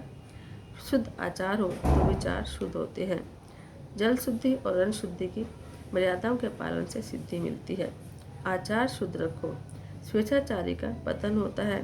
परीक्षित के आचार अति शुद्ध थे, अर्थात धर्मशास्त्र कथित मर्यादा के अनुसार थे, सो उसमें कलयुग का प्रवेश नहीं हो सका। कली ने सोचा कि परीक्षित कुछ पाप करे तो उसमें प्रवेश पा जाऊंगा। राजा के मन में पहले प्रवेश करूं तो प्रजा में भी प्रवेश कर लूंगा। समाज को सुधारना आजकल असंभव सा हो गया है, किंतु व्यक्तिगत जीवन तो सुधर सकता है। आचार और विचार से जो शुद्ध होता है उसके घर में कली प्रवेश नहीं कर सकता। आज भी कुछ वैष्णव घर ऐसे हैं जिसमें कली प्रवेश नहीं पा सका है। शास्त्र की रचना मनुष्य के कल्याण के लिए की गई है। जो आचार धर्म छोड़ देता है उसके विचार भी अशुद्ध हो जाते हैं। धर्म माता पिता है, पत्नी की पसंदगी हो सकती है, माता पिता की नहीं। धर्म का परिवर्तन नहीं किया जा सकता। वर्णाश्रम धर्म के पालन से आचार शुद्ध हो सकते हैं। गाय की सेवा करो, गाय खाती तो है घास लेकिन देती है दूध। जो भगवान ने संपत्ति दी हो तो गो पालन करो। आजकल लोग धन संपत्ति मिलने पर कुत्ते पालते हैं। अब कुत्ते का अनादर करने की बात नहीं है, लेकिन मर्यादा को छोड़कर अधिक प्रेम न करो। आंगन में आए हुए कुत्ते को रोटी खिलाना धर्म है, किंतु कुछ लोग उन्हें अपनी मोटर गाड़ी में बिठाकर घुमाते फिराते हैं। और तो हम क्या कहें ऐसे लोगों के लिए। अगले जन्म में खुद ही कुत्ता होने की तैयारी है। जीव मात्र में परमात्मा है, किंतु प्रत्येक का शरीर भिन्न है और कर्म भी भिन्न है, इसलिए हर एक के साथ खाना और पीना इष्ट नहीं है। एकादशी के दिन अन्न नहीं खाना चाहिए। एकादशी के दिन अनशन करना धर्म है, किंतु हम अपने शास्त्रों की बात नहीं मानते। डॉक्टर कहता है कि टाइफाइड है, विषम ज्वर है, 21 दिन भोजन नहीं करना, तो उसकी बात मान लेते हैं और 21 दिन का अनशन कर लेते हैं। जिस तरह पापी के मन में कली प्रवेश कर लेता है, उसी तरह शास्त्र की मर्यादा को न मानने से कली घर में घुसता है। यदि आचार विचार शुद्ध हो तो कली तुम में प्रवेश नहीं पा सकेगा। व्यवहार भी शुद्ध ही होना चाहिए। सत्यपूर्ण शुद्ध व्यवहार न करें और केवल हर पूर्णिमा के दिन सत्यनारायण की पूजा करें तो उससे क्या लाभ होगा। असत्यभाषी की पूजा सत्यनारायण को स्वीकार नहीं है। एक दिन एक आश्चर्यजनक घटना हुई। परीक्षित दिग्विजय के लिए निकले और घूमते घूमते वे सरस्वती नदी के किनारे पर आए। वहाँ गाय बैलों को एक काला पुरुष लकड़ी से पीट रहा था। बैल धर्म का स्वरूप है और गाय पृथ्वी का स्वरूप है। गाय की आंखों से झरझर आंसू बह रहे थे। धर्म रूप बैल उससे दुख का कारण पूछता है। पृथ्वी कहते हैं कि श्री कृष्ण ने इस पृथ्वी लोक में अपनी लीला समेट ली, सो यह संसार कलयुग की दृष्टि का शिकार हुआ है। धर्म की मर्यादा का पालन ठीक तरह से करोगे तो ज्ञान अपने आप ही प्रकट होगा। धर्म पर आरूढ़ रहोगे तो ज्ञान गंगा का प्राकट्य होगा। शिवजी नंदी पर अर्थात धर्म पर बैठे हैं, सो उनके सिर पर ज्ञान गंगा है। धर्म के 4 अंग मुख्य हैं, सत्य, तप, पवित्रता और दया। इन चारों का योग फल ही धर्म है। इन चारों अंगों पर जब धर्म आधारित था तब सतयुग था। 3 अंगों पर आधारित था तब त्रेता युग आया। 2 अंगों पर आधारित रहा तब द्वापर आया और एक ही अंग पर धर्म आधारित रहा तो कलयुग आया। सत्य सत्य ही परमात्मा है। सत्य और परमात्मा अलग नहीं है। जहाँ सत्य है वहीं परमात्मा है। जो असत्य बोलता है उसके पुण्यों का क्षय होता है। सत्य के सहारे नर नारायण के पास जा सकता है। जो हितभाषी है वह सत्यभाषी हो सकता है। तप करो, हर प्रकार के सुखों का उपभोग मत करो। थोड़ी सी तपस्या रोज करो। जो हर एक प्रकार के लौकिक सुखों का उपभोग करता है उस पर परमात्मा कृपा दृष्टि नहीं करते। दुख सहकर परमात्मा की आराधना करना ही तप है। दुख सहता हुआ प्रभु भजन करे वह श्रेष्ठ है। जीव जो मांगे वह सब कुछ उसे देते मत रहो। कुछ सहन करना भी सीखो। इंद्रियों का स्वामी आत्मा है। इंद्रिय जो कुछ मांगे वह उसे देने से तो आत्मा उसका गुलाम बन जाएगा। विधिपूर्वक अनशन करने से पाप जलते हैं। भगवान के लिए कष्ट सहना, दुख सहना ही तप है। वाणी और बर्तन में संयम और तप होने ही चाहिए। पवित्रता, कलयुग में पवित्रता रही ही कहाँ। बाहर से पवित्र दिखते हैं, अंदर से मैले हो गए हैं। वस्त्रों का दाग तो मिट सकता है, लेकिन कलेजे पर पड़ा दाग कभी नहीं मिटता। जीवात्मा वैसे तो सब कुछ छोड़कर जाता है, लेकिन मन को तो अपने साथ लेकर जाता है। पूर्व जन्म का शरीर नहीं रहता, लेकिन मन तो रहता है। लोग वस्त्र, अन्न, आचार आदि की देखभाल बहुत करते हैं, लेकिन मृत्यु के बाद जो मन साथ जाने वाला है, उसकी देखभाल को नहीं करता। जिस तरह संसार व्यवहार निभाती हुई माता अपने बच्चे की देखभाल करती है, उस तरह व्यवहारिक कर्म करते हुए ईश्वर के साथ संबंध बनाए रखो। हमेशा सोचते समझते रहो कि अपना मन कभी ना बिगड़े। दया धर्म का चौथा अंग है। दया श्रुति कहती है कि केवल अपने लिए अन्न पकाता है वह अन्न नहीं, पाप खाता है। धर्म के इन 4 चरणों में सत्य सर्वश्रेष्ठ सर्वोपरि है। महाभारत में सत्यदेव की एक कथा आती है। लक्ष्मी चंचल है, किसी न किसी पीढ़ी के हाथों से चली ही जाएगी। एक दिन प्रातःकाल सत्यदेव जब जगा तो उसने अपने घर से एक सुंदरी को बाहर जाते देखा। राजा को आश्चर्य हुआ। उसने स्त्री से पूछा कि वह कौन है। उसने कहा कि वह लक्ष्मी है। मैं अब तेरे घर से जा रही हूँ। राजा ने अनुज्ञा दी। कुछ देर बाद एक सुंदर पुरुष घर से निकला। राजा ने जब उससे पूछा तो वह कौन है, उसने कहा कि वह दान है। जब लक्ष्मी जी यहाँ से चली गई तो तुम दान कैसे करोगे? सो मैं लक्ष्मी के साथ जा रहा हूँ। राजा ने उसे भी जाने दिया। फिर एक तीसरा पुरुष बाहर जाने लगा। उसने बताया कि वह सदाचार, जब लक्ष्मी और दान ही न रहे तो मैं यहाँ रहकर क्या करूँगा। राजा ने उसे भी जाने की अनुमति दी। फिर एक और सुंदर पुरुष बाहर जाते दिखा। पूछने पर उसने अपना नाम बताया कि वह यश है। वह बोला, जहाँ लक्ष्मी, दान, सदाचार नहीं होते वहाँ मैं भी नहीं रहता। राजा ने उसे भी जाने दिया। कुछ देर बाद एक और सुंदर युवक घर से बाहर जाने लगा। पूछने पर उसने अपना परिचय दिया कि वह सत्य है। जब आपके यहाँ लक्ष्मी, दान, सदाचार और यश नहीं रहे तो मैं अकेला कैसे रहूं? मैं भी उनके साथ जाऊंगा। तो सत्यदेव राजा ने कहा कि मैंने तो आपको कभी छोड़ा ही नहीं, फिर आप मुझे छोड़कर क्यों जा रहे हैं?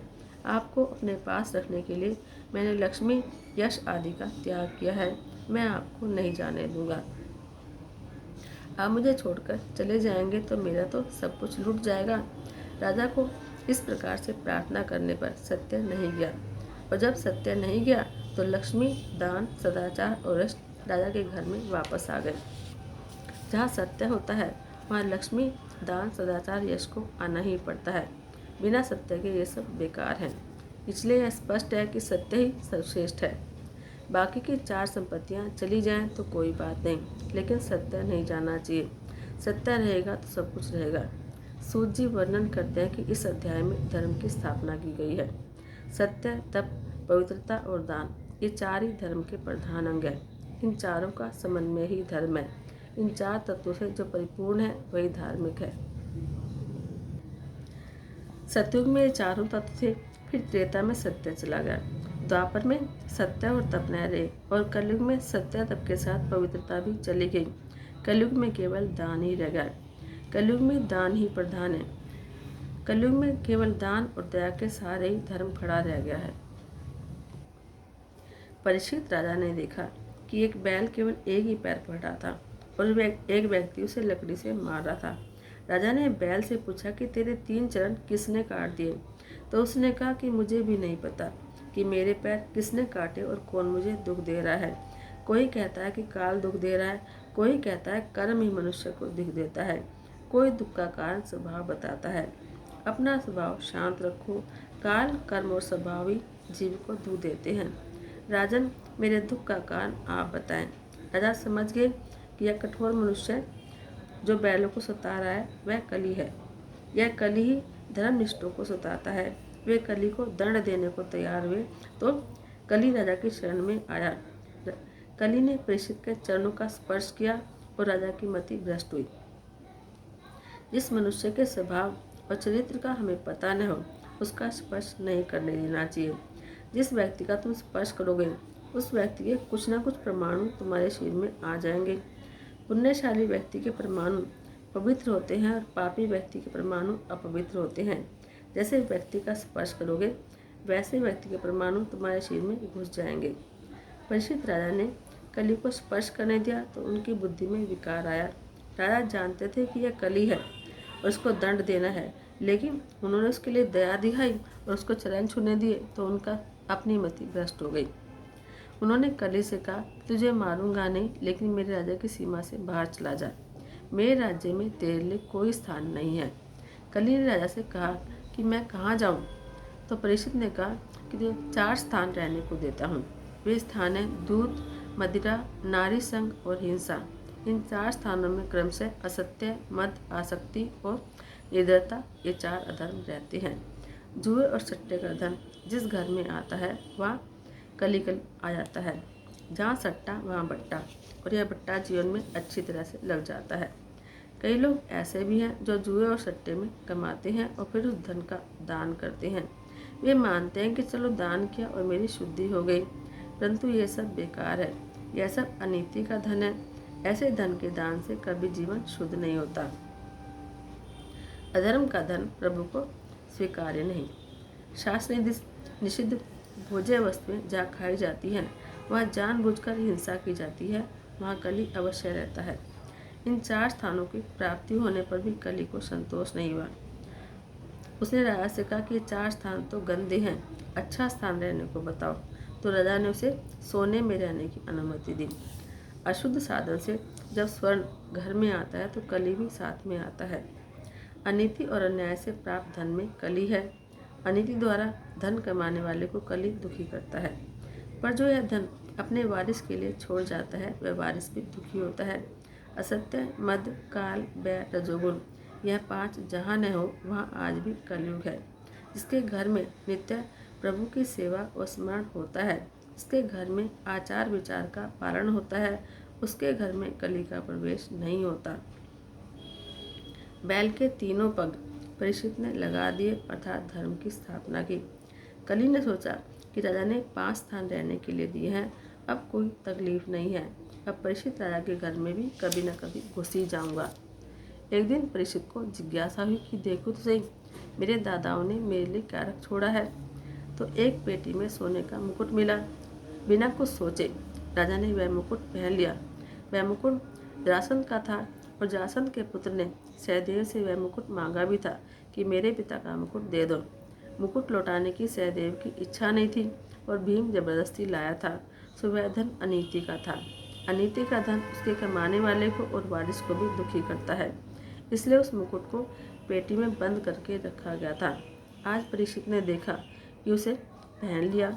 वह मुकुट अधर्म से लाया गया था और उसके द्वारा कली ने परीक्षित की बुद्धि में प्रवेश किया। उस मुकुट को पहनकर परीक्षित शिकार खेलने वन में गए।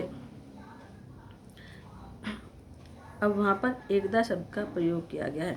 राजा वैसे तो कभी शिकार करने के लिए जाते ही नहीं थे, लेकिन आज गए हैं। अनेक जीवों की हत्या की और मध्याह्न काल होने पर राजा को भूख और प्यास सताने लगी। उन्होंने एक ऋषि के आश्रम में प्रवेश किया। शमीक ऋषि समाधि में थे। कई लोग जहाँ पर जाते हैं ना, वह सब ध्यान में बैठे होते हैं, तो वहाँ जाना नहीं चाहिए। यदि जाना पड़े तो प्रणाम करके वापस आ जाओ। उस समय परीक्षित लौकिक बातें करने की इच्छा थी, लेकिन लौकिक बातें वहाँ करनी नहीं चाहिए। प्रभु के साथ एक होने की इच्छा संत की होती है। लौकिक बातें उनके तप, ध्यान, भजन में बाधा रूप डालती हैं। परीक्षित ने सोचा कि इस देश का राजा मैं हूँ, फिर भी ऋषि मेरा स्वागत नहीं करते हैं। शायद स्वागत न करने का नाटक कर रहे हों। राजा की बुद्धि में कली ने प्रवेश किया, अतः शमीक ऋषि को सेवा करने के बजाय वह उनसे सेवा की अपेक्षा कर रहे हैं। उन्हें दुर्बुद्धि ने घेर लिया। उन्होंने मरा हुआ सांप शमीक ऋषि के गले में पहना दिया। उन्होंने तपस्या में लीन एक ऋषि का अपमान किया। अब अन्य को अपमानित करने वाला स्वयं अपना ही अपमान करता है। अन्य को छलने वाला खुद अपने को ही छलता है, क्योंकि सभी में आत्मा तो एक ही है। राजा ने शमीक ऋषि के गले में मरा हुआ हार पहनाया, किंतु ऐसा करके उन्होंने अपने गले में मानो जीवित सांप पहना। सर्प काल का ही तो रूप है। अब सभी इंद्रिय वृत्तों को अंतर्मुख करके प्रभु में स्थिर हुआ जीव शमीक ऋषि है। ऐसे ज्ञानी जीव के गले में सर्प पहनाने का मतलब है काल को मारना। जितेंद्रिय योगी का काल स्वयं मरता है, अर्थात काल उसे हरा नहीं सकता। राजा का अर्थ है रजोगुण में फंसा हुआ जीव, ऐसो गलों में सर्प लटकता है। शमीर ऋषि के पुत्र ने जब यह बात जानी तो वह क्रोध से भड़क उठा और ऋषि का अपमान करने वाला यह राजा अपने आप को समझता क्या है। सोचा कि ब्रह्म तेज आज भी जगत में विद्यमान है, मैं राजा को श्राप दूंगा। शिंगी ने श्राप दिया राजा को कि तूने तो मेरे पिता के गले में मरा हुआ सांप पहनाया, किंतु आज से 7वें दिन तुझे तक्षक नाग डसेगा। परीक्षित ने अपने सिर से मुकुट उतारा तो तुरंत अपनी भूल का भान हुआ। मैंने आज पाप किया, मैंने एक ऋषि का अपमान किया, मेरी मति भ्रष्ट हो गई थी। जब मति भ्रष्ट हो जाए तो मान लो कि कुछ ना कुछ अशुभ अवश्य होगा। पाप हो जाए तो उसका विचार करके अपने सिर को सजा दो। भोजन करने से पहले सोच लो कि मेरे हाथों से कुछ पाप तो नहीं हो गया ना। जिस दिन पाप हुआ हो उस दिन अनशन करो, तो फिर पाप नहीं होगा। धन्य है परीक्षित, उन्होंने जीवन में एक बार ही पाप किया, लेकिन पाप हो जाने के बाद पानी तक नहीं पिया। ऋषि कुमार द्वारा दिए गए शाप की बात सुनकर सोचा कि अच्छा हुआ मुझे मेरे पाप की सजा मिल गई। परीक्षित सोचते हैं कि मैं संसार के विषय सुख में फंस गया था, अतः मुझे सावधान करने के लिए प्रभु ने मुझ पर यह कृपा की है। मुझे अगर शाप नहीं मिला होता तो मैं भला कब वैराग्य धारण करता। मेरे लिए प्रभु ने शाप अवतार धारण किया है। मृत्यु सिर पर मंडरा रही है, यह सोचते रहोगे तो पाप नहीं होगा। परीक्षित ने घर को छोड़ा और गंगा तट पर आए। उन्होंने गंगा स्नान किया और निश्चय किया कि अन्न जल छोड़कर अब प्रायश्चित व्रत करूँगा। बड़े बड़े ऋषियों ने जब यह बात सुनी तो बिना बुलाए ही राजा से मिलने आए। सोचा कि परीक्षित अब राजा नहीं राजर्षि बन गए हैं। राजा के विलासी जीवन का अब अंत हुआ है। परीक्षित ने खड़े होकर सबको प्रणाम किया और उनकी पूजा की। राजा ने अपने मन की बात ऋषियों से बताई। वैसे तो सभी लोग पाप को छिपाते हैं और अपने पुण्यों को दिखाते हैं। पाप को छिपाओ मत और पुण्य को दिखाओ मत। समाज के सामने पाप को स्वीकार करने से पाप करने की आदत छूट जाती है। परीक्षित ने कहा कि मैंने पवित्र संत के गले में मरा हुआ सांप पहना दिया। मैं अधम हूँ, मेरा उद्धार कीजिए। मैंने सुना है कि पापी को यमदूत मारते पीटते हुए ले जाते हैं। मेरा मरण सुधर जाए ऐसा उपाय करें। मुझे डर लगता है, मैंने मरने की तैयारी नहीं की है। परीक्षित ने मृत्यु की वेदना का विचार किया। जन्म मरण के दुख के विचार से पाप छूटेगा। उन्होंने ऋषियों से कहा कि आप कुछ ऐसा करें कि 7 दिन में मुझे मुक्ति मिल जाए। आसन मृत्यु के कर्तव्य आदि मुझे बताएं। समय अधिक नहीं है, ज्ञान की लंबी चौड़ी बातें करेंगे तो समय पूरा हो जाएगा। मुझे ऐसा बताएं, ऐसा मार्ग दिखाएं जिससे परमात्मा के चरणों में मैं 7 दिन में ही लीन हो जाऊं। जिसे सोचते हैं कि हम भी मृत्यु से डरते हैं, लेकिन 7 दिन में राजा को मुक्ति कैसे मिले। सब ऋषि चुप हो गए। अब मृत्यु के पास का समय बहुत नाजुक होता है। महाज्ञानियों को भी मृत्यु का डर लगता है। राम नाम जल्दी होठों पर नहीं आता। रामचरितमानस में बाली ने भी कहा है, जन्म जन्म मुनि जतन कराही, अंत राम कहीं आवत नहीं। कोई भी ऋषि राजा को उपदेश देने को तैयार नहीं हुआ। सोचते हैं कि जगत में अब जीव चाहे मेरा कितना भी ध्यान करे, मैं भगवान का ध्यान करूँगा। परीक्षित ये सोच रहे हैं कि तो भगवान नारायण कृपा करेंगे। अब मैं भगवान की शरण में जाता हूँ। समय नहीं है, मैं किसकी शरण लूँ। मैं अपने परमात्मा की शरण लेता हूँ। मैं तो मेरी उपेक्षा कर ही नहीं पाऊँगा। मैं पापी हूँ, लेकिन पांडव वंशियों वे मेरी उपेक्षा नहीं करेंगे। मेरा उनके सिवाय कोई भी नहीं है। जब कोई भी उनको उपदेश देने को तैयार नहीं हुआ तो परीक्षित ने ईश्वर का सहारा लिया। भगवान की स्तुति की, द्वारकानाथ को याद किया। मैंने कोई सत्कर्म नहीं किया, ये ब्राह्मण मुझे उपदेश नहीं देते क्योंकि मैं अधम हूँ। जिस परमात्मा ने जब माता के गर्भ में मेरी रक्षा की थी, वे आज मेरी रक्षा अवश्य करेंगे। मैं पापी हूँ, लेकिन अपने भगवान का हूँ। हे द्वारकाधीश, मैं आपकी शरण में आया हूँ। आपने जब मेरा जन्म उजागर किया तो मेरी मृत्यु भी उजागर कीजिए। परमात्मा ने सुखदेव जी को प्रेरणा दी कि वहाँ जाओ, शिष्य योग्य है। परीक्षित के जन्म को सुधारने के लिए द्वारकाधीश स्वयं आए थे, किंतु मुक्ति देने का अधिकार शिव जी का है, इसलिए भगवान शिव जी से कहा। तो भगवान शिव जी के अवतार सुखदेव जी वहाँ पर आए हैं। संहार का काम शिव जी का है, अतः परीक्षित की मृत्यु सुधारने के लिए सुखदेव जी आए हैं। सुखदेव जी दिगंबर हैं। वासना का वज्र छूट गया था। 16 वर्ष की अवस्था है। कमर पर न तो मेखला है न लंगोटी। आजानुबाहु हुए। वक्षस्थल विशाल है। दृष्टि नासिका के अग्रभाग पर स्थिर है। मुख पर बालों की लट बिखरी हुई है। वन कृष्ण की भांति श्याम है और तेजस्वी भी हैं। सुखदेव जी पर बालक धूलि उड़ा रहे हैं। नागा बाबा आया, नागा बाबा आया, किंतु सुखदेव जी मानो कुछ जानते ही नहीं है। वृत्ति ब्रह्माकार जो है, वे ब्रह्म चिंतन करते हुए देह से अभान हो गए हैं।